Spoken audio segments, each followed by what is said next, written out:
Seja muito bem-vindo então à nossa aula. Hoje, nos próximos minutos, nós vamos falar sobre front-ends. Primeira coisa que eu quero mostrar aqui para vocês é como tudo começou. É muito importante a gente entender todo o histórico das coisas, da onde as coisas caminham, para onde as coisas estão caminhando e para onde as coisas irão caminhar. Por quê? Porque assim você tem um contexto histórico dos fatos e vai fazer com que você entenda com muito mais facilidade para onde as coisas estão muito provavelmente caminhando. Olha só que interessante. Nós temos aqui o menu News, você digita o N. Você tem aqui T de Science, Technology, Medicina. Você tem aqui ó, E de entretenimento, C de cultura, assuntos de sociedade, R de recreação. Parece uma tela de MS-DOS, né? Eu já acessei uma tela parecida com essa daqui. Claro que não foi por muito tempo, mas ainda peguei uma época lá na década de 90 que nós não tínhamos o Google. Nós tínhamos um punhado de sites, alguns buscadores e diretórios, mas a tela principal que normalmente a gente acessava era essa daqui. Essa, para quem não conhece, é uma tela de um sistema chamado BBS, que é uma tela de um sistema de emissão de boletins. E o que é essa tela aqui é? Ela basicamente é um terminal em que você anteriormente digitava o endereço TCP/IP do servidor. Para quem não sabe o que é o endereço TCP/IP, é aquele endereço que ele é composto por números e pontos, que você vai colocar lá 192 ou 201 ponto, alguma...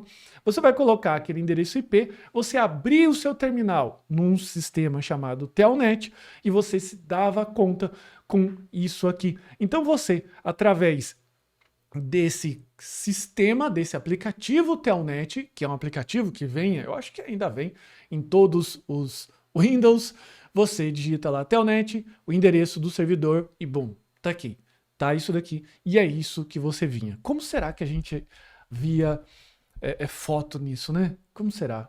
Bom, fica de tarefinha de casa para você pesquisar o que é o ASCII ou ASCII Art, beleza? É uma forma de você plotar imagens, fotos só utilizando caracteres textuais. Então, isso daqui foi por muitos anos a vida de uma pessoa que acessava e queria ler notícias. Foi lá da década de 60 até meados da década de 90. Só que chegou um cara que ele falou o seguinte, cara, olha só, vamos colocar uma proposta diferente aqui. Ele é um físico, e um físico bem reconhecido até pelos seus trabalhos, e ele falou o seguinte, o que tal nós criarmos um sistema interconectado em que nós possamos trocar informações. Lembrando que isso era na década de 90, lá em meados de 92, 94, e o Tim Berners-Lee, ele queria um sistema em que ele pudesse colocar as informações dos trabalhos que ele estava desenvolvendo dentro do CERN, que é o laboratório a qual ele correspondia, e ele queria divulgar esses trabalhos para o mundo. Então, o HTML e o CSS, ele não nasceu para a gente ver vídeos de qualidade duvidosa. O HTML e o CSS nasceu, claro, primeiro o HTML, com a seguinte proposta, de conseguir publicar conteúdos, e aqui está a proposta do que o Tim Berners-Lee, aqui está o nome dele, em março de 1989, em que a proposta dele é conseguir disparar, né, informações e acelerar essas informações de experimentos do CERN. O que é o CERN? É o laboratório a qual o Tim Berners-Lee trabalhava. Então ele montou essa proposta e, para quem quiser, esse sistema aqui, esse paper, né, ele está disponível na internet, basta você ler. Então o que o Tim Berners-Lee fez? Ele falou o seguinte, cara, olha só, nós vamos pegar um sistema, uma página, e nós iremos utilizar uma linguagem de marcação. Eu já vou mostrar o que é a linguagem de marcação, chamada HTML. Na época, muito provavelmente, ele nem devia ainda se ligar que esse seria o termo, mas ele chamou o seguinte, de um sistema de hipertexto. O que é um sistema de hipertexto? É um sistema que ele é formado por duas partes, ok? Uma primeira parte que é uma parte estrutural que nós não devemos observar, a não ser que você seja um programador, que você vai ver a tag ou o elemento HTML, e a parte útil, que literalmente é o texto daquilo que você quer escrever. Então, por exemplo, se você quer escrever um parágrafo, você vai colocar a tagzinha P, já vou mostrar para você, e você vai colocar lá o seu nome, por exemplo, e você vai colocar lá, digamos, Felipe Fontoura de Souza, o seu nome ou a sua idade que você quiser. Então, basicamente, era isso que o Tim Berners-Lee queria com a sua proposta. Ele queria fazer com que fosse possível ter muito mais agilidade na hora de publicar esses conteúdos, todos esses documentos, com o intuito de divulgar ali a ciência ou o que estava acontecendo nos experimentos no CERN com muito mais agilidade. Porque até então, o que acontecia? Eu tinha umas telas escuras, umas telas pretas de BBS e eu tinha boletins impressos a qual distribuía para os meus pares. Então o HTML ele veio para resolver essa questão. E qual foi, então, o primeiro servidor e website lá na década de 90? Foi um computador que ele era um computador da Next. É uma máquina que foi projetada pelo Steve Jobs, que foi uma época em que ele saiu da Apple e ele decidiu projetar lá seus próprios computadores. Eu coloquei essa seta aqui para mostrar uma curiosidade, inclusive. O Tim Berners-Lee, ele deixava essa máquina ligada no seu laboratório e adivinha o que ele colocou? Uma etiqueta em vermelho escrito: não desligue essa máquina, um servidor, não desligue essa máquina. Então isso aqui foi a primeira máquina que hospedou o primeiro website da história. Claro que a gente tem notícia que foi feito pelo seu próprio criador. É uma relíquia essa foto e mostra o quanto a web evoluiu, porque de 90 para cá não passou tanto tempo assim. Claro, foram 34 anos, mas, enfim, não passou tanto tempo assim, considerado de outras tecnologias. Lembrando que no primeiro website, ele foi isso daqui. Esse foi o primeiro website que foi colocado no ar. Esse website era o website que rodava naquela máquina, inclusive, na máquina do CERN. Então, o que era esse website? Basicamente, era um website que só listava poucos itens. A internet era isso. E eu ainda, na época, peguei alguns itens de internet que basicamente eram diretórios. Então você acessava os sites, tinham uns sites de hacker que eu acessava, até então achava que eu era um hacker, que basicamente era diretório. O que é um diretório? É uma página em que ele imita uma lista telefônica, aquelas páginas amarelas em que você tem categoria de assuntos e dentro dessas categorias de assuntos você tem ali os websites recomendados. Então eu lembro que tinha um site que eu perdia horas dentro desse site, ele se chamava Hasta la Vista. Lembra do cara lá do futuro, o Arnold Schwarzenegger, né? Ele falava Hasta la vista, baby. Enfim, o site era esse. O site ele se chamava hastalavista.com, hastalavista.net. Mas o que tinha? Tinha um diretório que você clicava. Então, se você queria ver fotos sacanas, você clicava lá nas fotos sacanas. E não é esse tipo de foto que você está imaginando. Eram fotos, digamos assim, bem mais tons leves para a década de 90. Tinha lá programas que não eram permitidos, programinhas que eu ficava mandando, então eu costumava, dentro dos bate-papos do UOL, ir lá distribuía um programinha, né, um .exe e falava assim, olha, aqui está minha foto. Muitas vezes eu até agrupava esse .exe dentro de uma foto e lá ele trazia um trojan que abria lá uma porta e a gente conectava no computador da suposta pessoa que estava compartilhando seu endereço, TCP/IP, etc, para a gente se conectar. Essa era um passado, digamos, obscuro, que ainda vou trazer mais informações para você. Mas o Hasta la Vista era isso. Era uma página de diretórios como essa daqui. E é muito legal ter essas páginas de diretório, porque essas páginas elas concentravam aquilo que era o precursor do Google. O Google nasceu depois dos próprios criadores verem como é que o Yahoo fazia, e eles colocaram um buscador, inicialmente para ser um buscador que só buscava títulos para uma biblioteca lá da faculdade, que ele começou a ser exportado, e você tinha essa possibilidade de buscar. Depois ele foi adaptado lá para a web, mas basicamente era isso daqui, era uma lista. Então, ó, né, help, software produtos, né, coisas técnicas, bibliografia, people, né, pessoas, história, como que eu posso te ajudar? Pronto, a internet acabou aqui.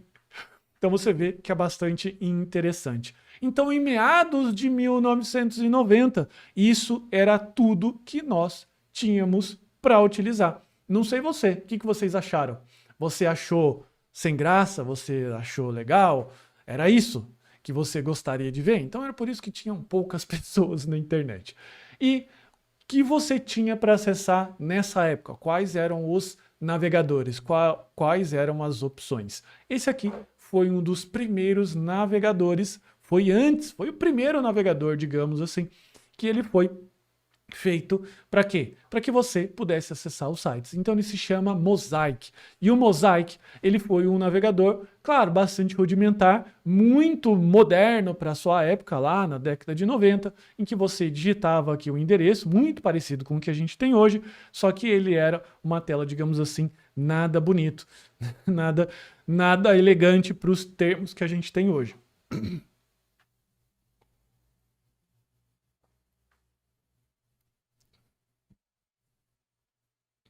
E o que você tinha para você receber de updates, né? Se você, por exemplo, eu tenho um computador aqui e eu quero baixar softwares, eu quero baixar música, eu quero receber as coisas.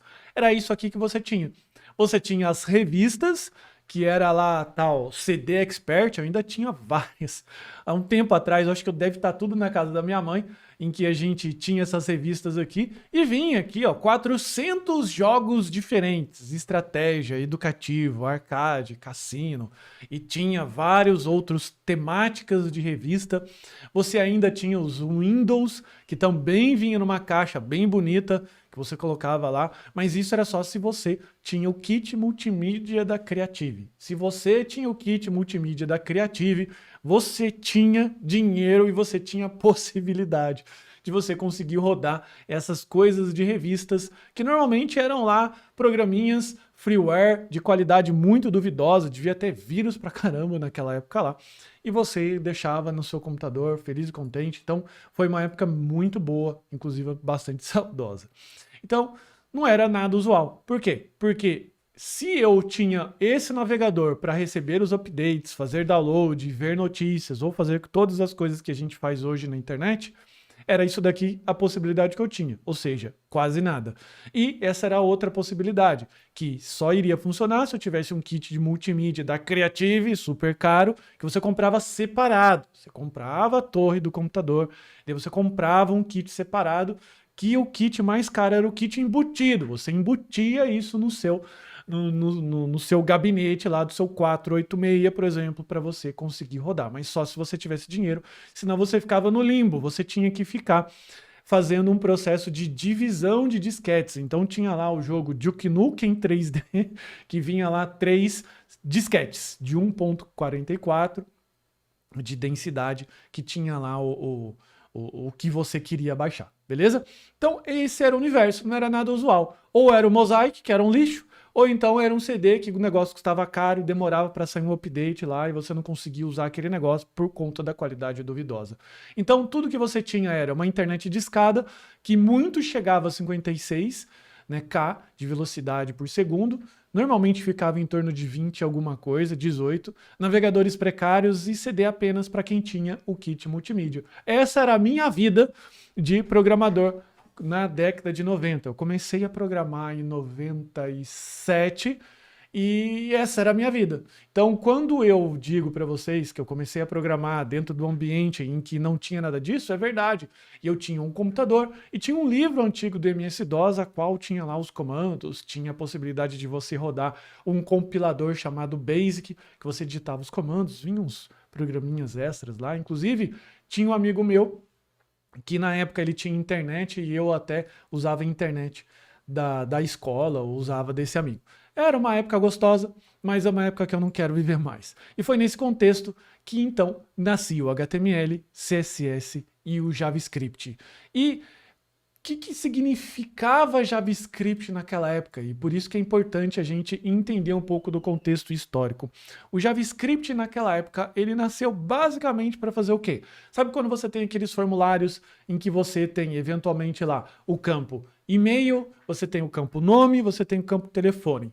Para que servia o JavaScript? Ele servia para duas coisas. Para eu colocar um contador de visitantes lá, que falava bom dia, boa tarde, boa noite para você. E número 2, servia para validar formulários. Você tinha então o campo, por exemplo, o nome, que era um campo obrigatório. Então, se você não digitava o nome, se você colocava lá ou clicava em enviar e aquele campo estava vazio, com uma string vazia, por exemplo, ele verificava aquele texto e falava assim, não vai continuar. Ele mostrava um alert para você, uma caixinha de pop-up mostrando uma mensagem, te interrompendo na navegação e falando, não é possível enviar, não vou deixar você enviar. E é isso, era para isso que servia o JavaScript. Então o JavaScript nessa época, na época do Mosaic, na época do Mozilla, que foi o navegador, que ele foi, o Netscape, aliás, que foi herdeiro do Mosaic, o Netscape ele tinha basicamente isso, Internet Explorer, as séries 3, 6 e todas as outras, tinha basicamente esse universo. Então, mesmo ali na década dos anos 2000, 2003, 2004, ainda a coisa não funcionava bem. Tudo começou a funcionar melhor com uma carta do Steve Jobs, em que ele estava, em 2007, lançando o iPhone, e não lembro qual é o motivo dele não rodar o Flash Player, que era uma tecnologia que só rodava em PC. Ele escreveu uma carta aberta para a Adobe, falando o seguinte, olha, morte ao Flash, e o mercado, resumindo a história, decidiu acatar a carta do Steve Jobs e decidiram utilizar uma coisa chamada HTML5. E aí sim, lá em meados de 2007, o JavaScript ele começou a deslanchar, porque até então o JavaScript ainda era um sistema muito confuso que rodava lá de um jeito no Internet Explorer 6, rodava de outro jeito no Mozilla, não existia Google Chrome, eram só basicamente esses dois navegadores. O Opera também tinha alguma coisa, e era isso que ele rodava, para fazer validação de formulário e fazer uma outra gracinha. E o JavaScript, então, não era nem considerado uma linguagem de programação de verdade. Inclusive, é até por isso que hoje tem ainda muito preconceito do JavaScript. As pessoas ainda torcem o bico, né? Ah, JavaScript, aquele na linguagem feia, que não tem orientação a objeto, que não tem isso, que não tem aquilo. Mas sim, porque o JavaScript ele trouxe essa herança de ser uma linguagem que era lá, jogada lá, era um negócio dentro do navegador que não servia para muita coisa. Mas o jogo mudou. Na verdade, as coisas mudaram, a gente está agora em 2024 e agora me parece que o jogo mudou, não é verdade? O que eu tenho hoje é uma stack que se tornou uma plataforma de desenvolvimento. Então hoje, dentro do universo front-end, a gente tem aqui muitas e muitas possibilidades, desde aplicativos como o Google Drive, até sistemas e aplicações que utilizam o JavaScript, como por exemplo o Express, que utiliza do lado do servidor.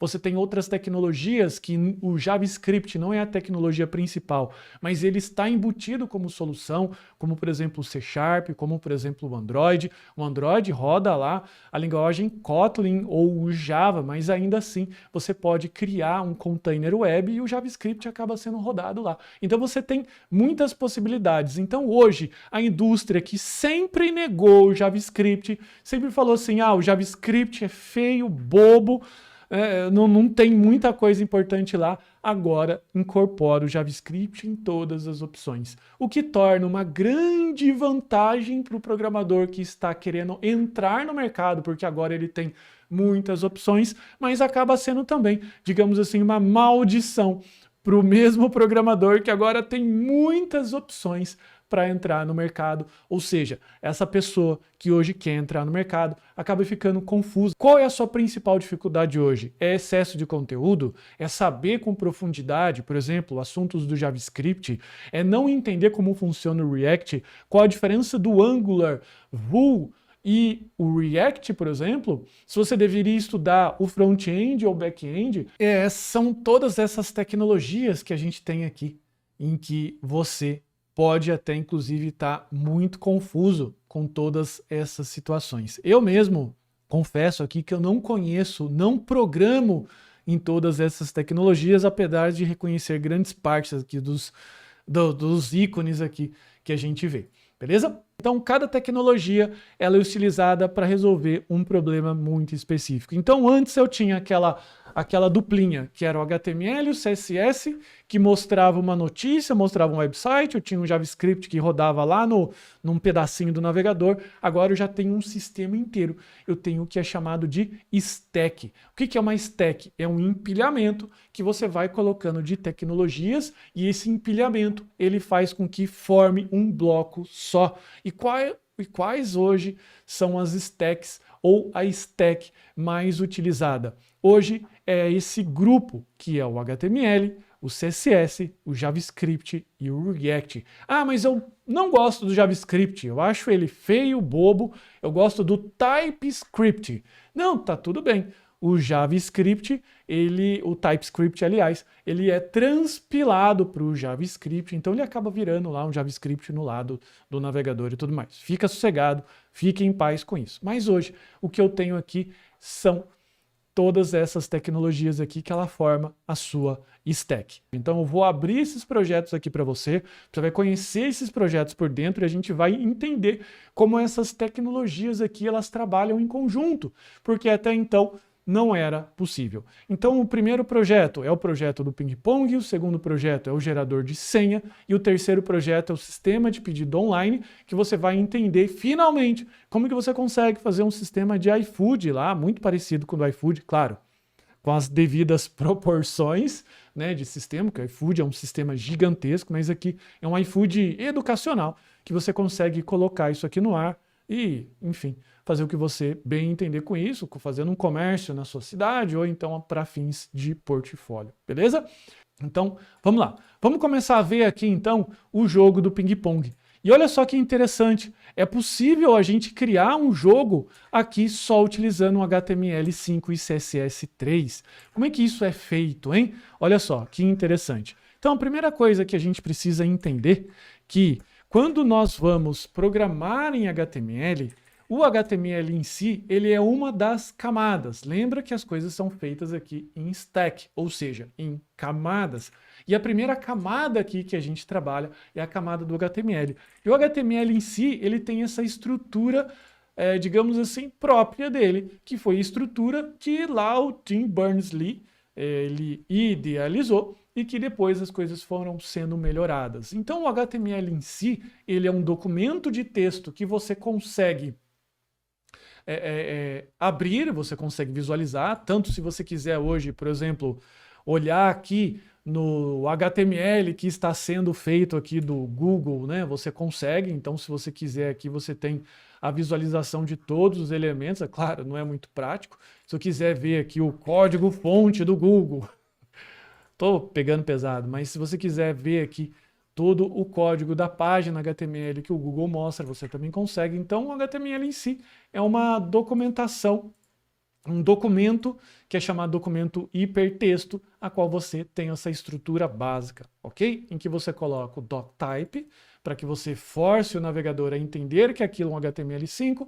Você tem o HTML, que é a tag que, digamos assim, engloba todos os detalhes desse documento. Você tem o head, que é a parte de metadados desse documento, a qual aparece as informações no título, aqui na barra com o title e também informações para rastreamento SEO. E você ainda tem o body. O body é a parte útil das coisas. Eu vou colocar então aqui, só para a gente não ficar vazio, eu vou colocar aqui o meu CV, beleza? O meu currículo. Então eu vou colocar aqui, olha só, um H1, que ele faz o quê? É um título 1. Eu vou escrever aqui o meu nome, Felipe Fontoura, e aqui eu vou escrever um parágrafo, beleza? Deixa eu só colocar aqui. Eu vou salvar esse carinha, beleza? E aqui eu vou colocar o meu objetivo. Meu objetivo é trabalhar como programador nessa empresa. Eu sei que o currículo aqui não é o melhor currículo de todos, mas agora o que vai acontecer? A gente abre aqui o explorador de arquivos e tudo que eu preciso fazer é arrastar para o nosso navegador. E sim, olha aqui o meu pequeno, digamos, rascunho de currículo. Então eu tenho aqui ou que eu já mostrei para vocês, em que nós temos as tags são estruturas de texto, e aqui eu tenho as informações úteis. Então você, como usuário, todas as vezes que você acessa uma página, você vai acessar algo que vai trazer as tags e vai trazer as informações. Eu não consigo viver uma coisa sem outra. Por quê? Porque a tag é uma dica que eu dou para o navegador do tipo de conteúdo que eu estou colocando lá. Por exemplo, eu estou colocando aqui falando que isso aqui é o título 1.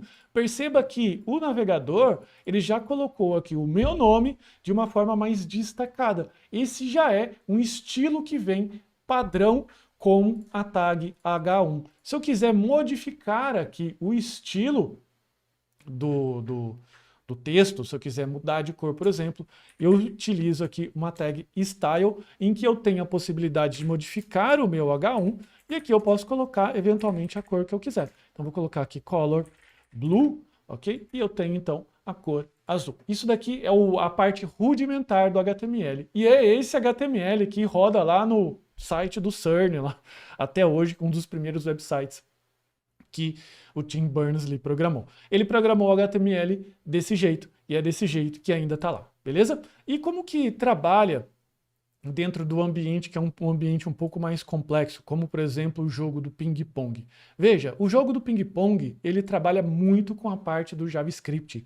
E o que o jogo do ping-pong tem? O jogo do ping-pong, ele tem aqui, então, essa área de campo, ok? Ele tem aqui essa área de raquetes, e ele tem essa outra área aqui de movimentação, que é a área de bolinha. Belezinha? Então, o próprio jogo ping-pong, ele tem então aqui, para desenhar o campo, um elemento canvas, e veja que eu crio aqui o canvas, e isso aqui é tudo que eu tenho de HTML. Eu tenho então aqui a criação do contexto, que basicamente eu informo para o canvas qual é o tipo de desenho que eu vou desenhar lá, e eu vou montando os objetos. Aqui a gente tem dentro do jogo ping-pong as coisas bem divididas como objetos. Então eu tenho aqui, por exemplo, o campo field, né, aliás, a variável field, que vai guardar aqui informações de campos. Então veja que o field ele vai ter aqui algumas propriedades e o método a qual eu desenho, colocando aqui algumas informações como cor de campo, como o método de desenho, beleza? Na linha também, eu vou ter aqui, ó, left pedal, que é a raquetezinha esquerda, ok? E eu tenho aqui outros métodos, como o método move, que vai fazer com que essa raquete ela possa se movimentar. E assim eu tenho todos os elementos, tenho aqui o meu score, que é o que mostra lá a legenda, tenho aqui os métodos de incrementar e decrementar, e eu tenho aqui, finalmente, a minha bolinha. O que eu tenho de bolinha aqui é os métodos de cálculo dessa bolinha. Se ela, por exemplo, bate no campo e volta, se ela atravessa porque o jogador da direita não conseguiu recuperar a raquete dele e coisas desse tipo. Então são métodos aqui de cálculo que numa classe bem enxuta, aqui com aproximadamente 240 linhas, eu consigo fazer um sistema de joguinho ping-pong inteiro. E é plenamente funcional. O problema aqui é que às vezes ele, dependendo do computador, ele roda muito rápido. No meu computador ele é rápido e daí ele acaba perdendo um pouco mais essa noção de delay. Mas eu posso colocar aqui, ó, e ficar aqui brincando a tarde inteira ou a noite inteira, dependendo do horário que você estiver jogando, beleza?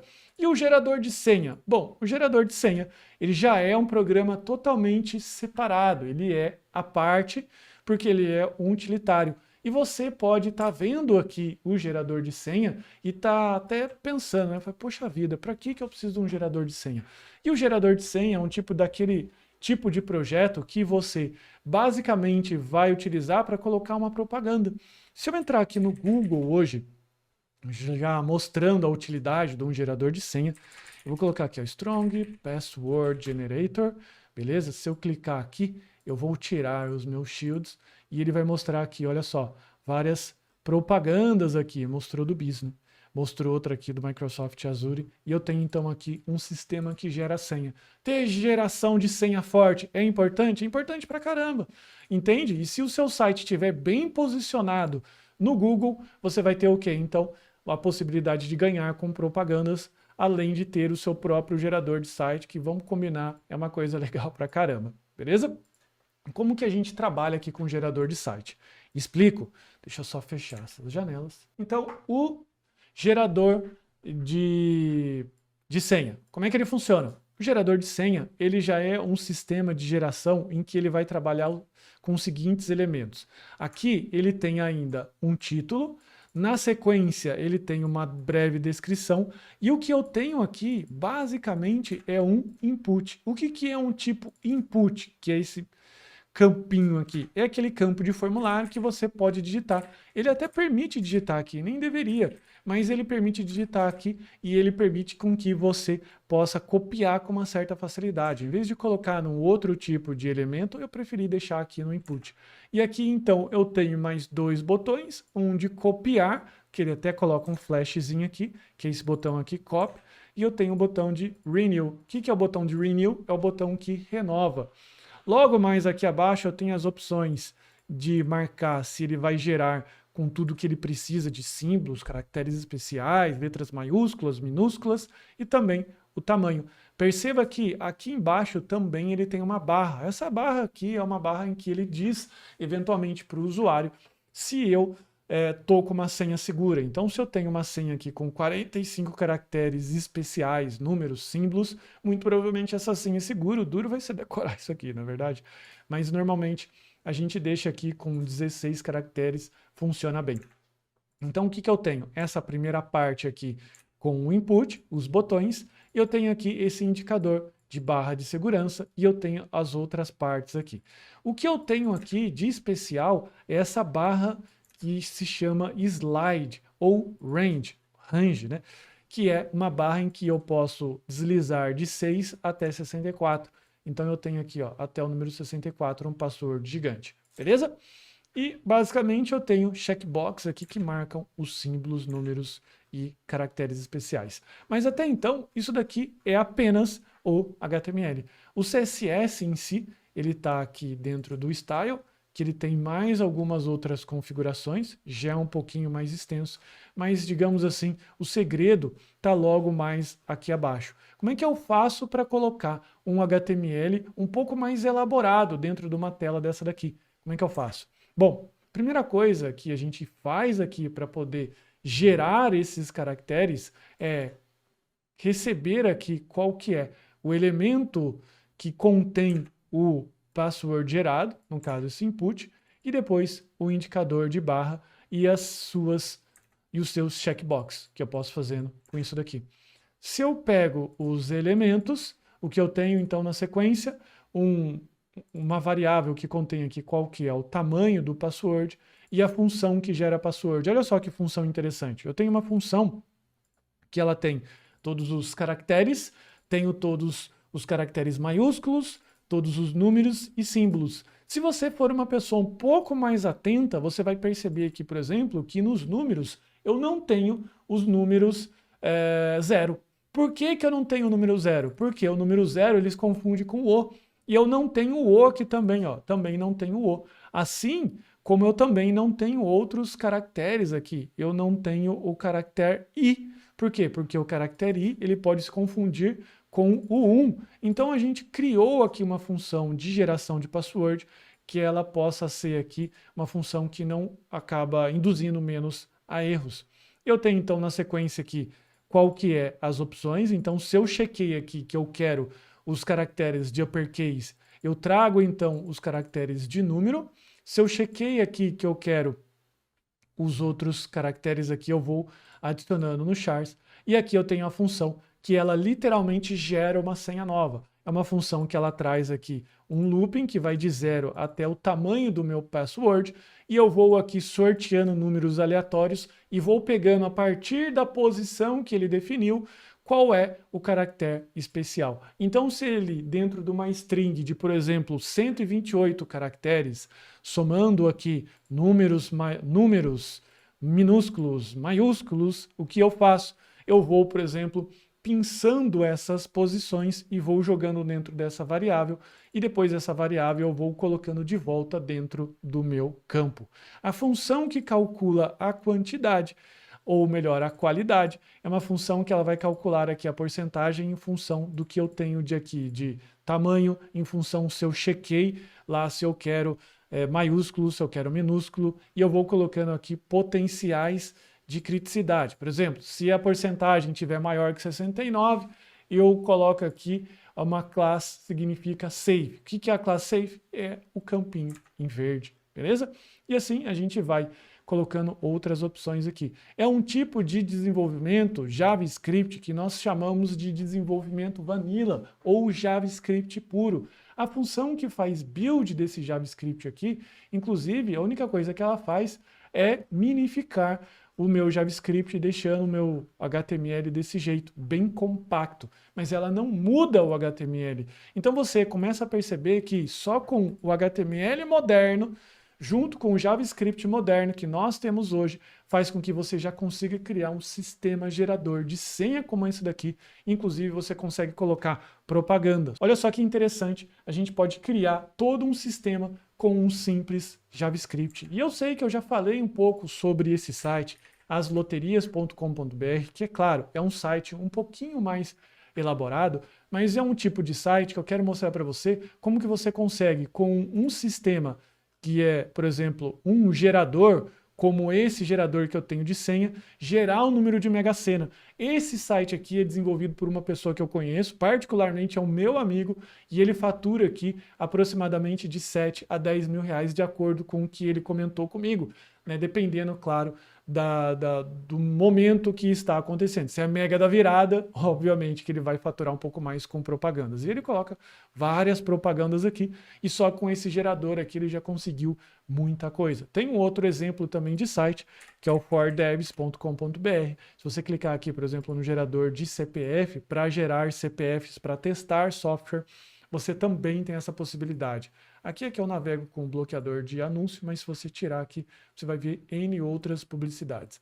Esse mesmo site aqui foi vendido também para o pessoal da 7 Graus, que é uma empresa especializada nesse tipo de negócio.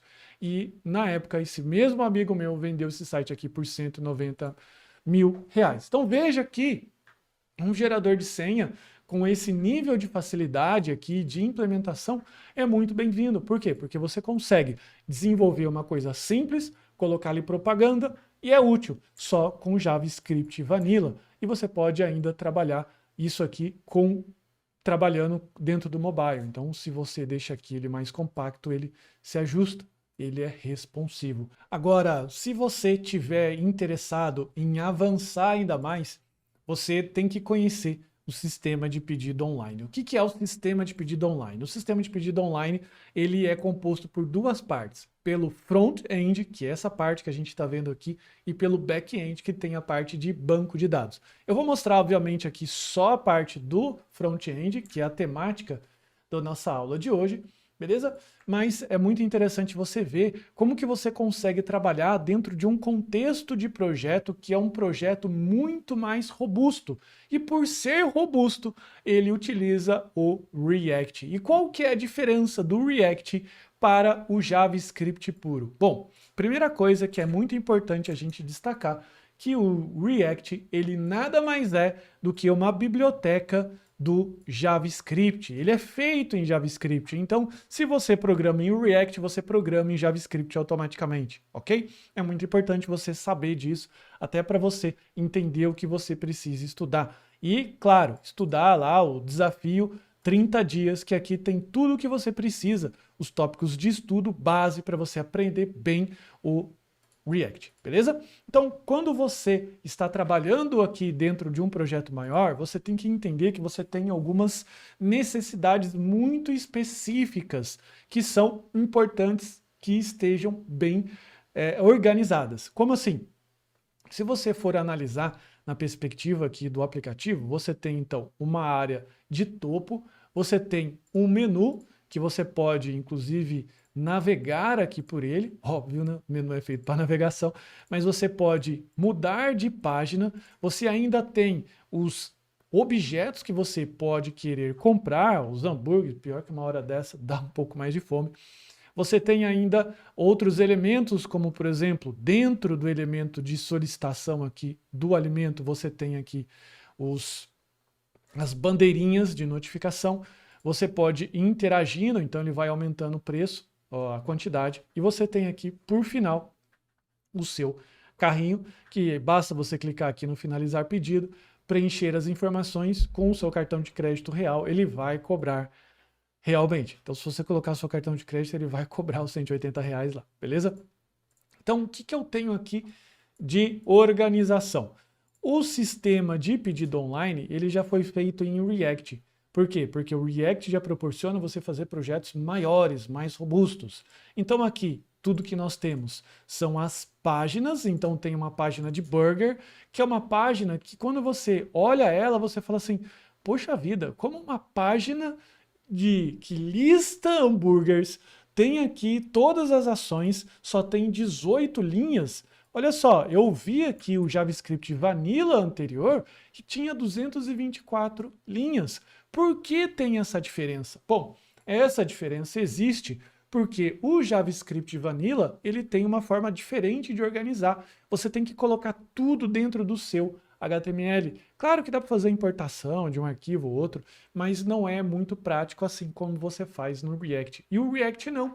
Você vai montando todos aqueles componentes num formato de Lego. Então imagina que eu tenho a minha tela principal e nessa tela principal eu tenho lá a tela que quando você clica no mais, ele adiciona um hambúrguer no carrinho. O que essa tela faz? Essa tela ela vai ser chamada dentro de outra e dentro de outra e dentro de outra. É aquela história da boneca russa, que eu tenho uma boneca, né, aquela bonequinha que vai sair uma dentro da outra. E tudo isso é formado a partir dos componentes. Então eu tenho aqui, por exemplo, o head, o snack title e o snacks. Isso daqui são componentes que se eu clicar aqui nos snacks, ele abre. Olha só a bonequinha russa, né? A gente abriu outra e sacou aqui. Então ele vai ter aqui um container que tem os snacks e aqui todas as informações. Veja só que interessante. Quando eu tenho aqui aquele item que seria o alimento mostrando aqui dentro do objeto, eu tenho então aqui a lógica. Olha só o botão aqui, esse botão vermelho. Claro que aqui, por ser um projeto mais robusto, o código ele está escrito de uma forma, digamos assim, mais profissional, mais direta, mais sem estar tanto iniciante, porque esse projeto já é um pouco mais elaborado, beleza? Mas já dá para você entender direitinho. Eu tenho aqui o H2, que é o título, eu tenho aqui então outras propriedades. E como é que eu faço para gerenciar o carrinho? Bom, para gerenciar o carrinho, eu tenho aqui basicamente os meus hooks, ok? Que eles são hooks que eu uso para encapsular um contexto, e esse contexto aqui, a qual é o contexto de cart, eu tenho toda a minha lógica. Então, por exemplo, eu tenho aqui toda a parte que faz a minha confirmação de pagamento, toda a parte que faz aqui a adição do snack, ou seja, do alimento dentro da variável que vai ter o carrinho, toda a gestão de memória, toda a gestão aqui do nosso banquinho de dados front-end, que ele vai armazenando em memory aqui, tá? No local storage. E daí, claro, depois ele passa esse item lá para o back-end. Ficou claro a possibilidade que você tem de trabalhar dentro do front-end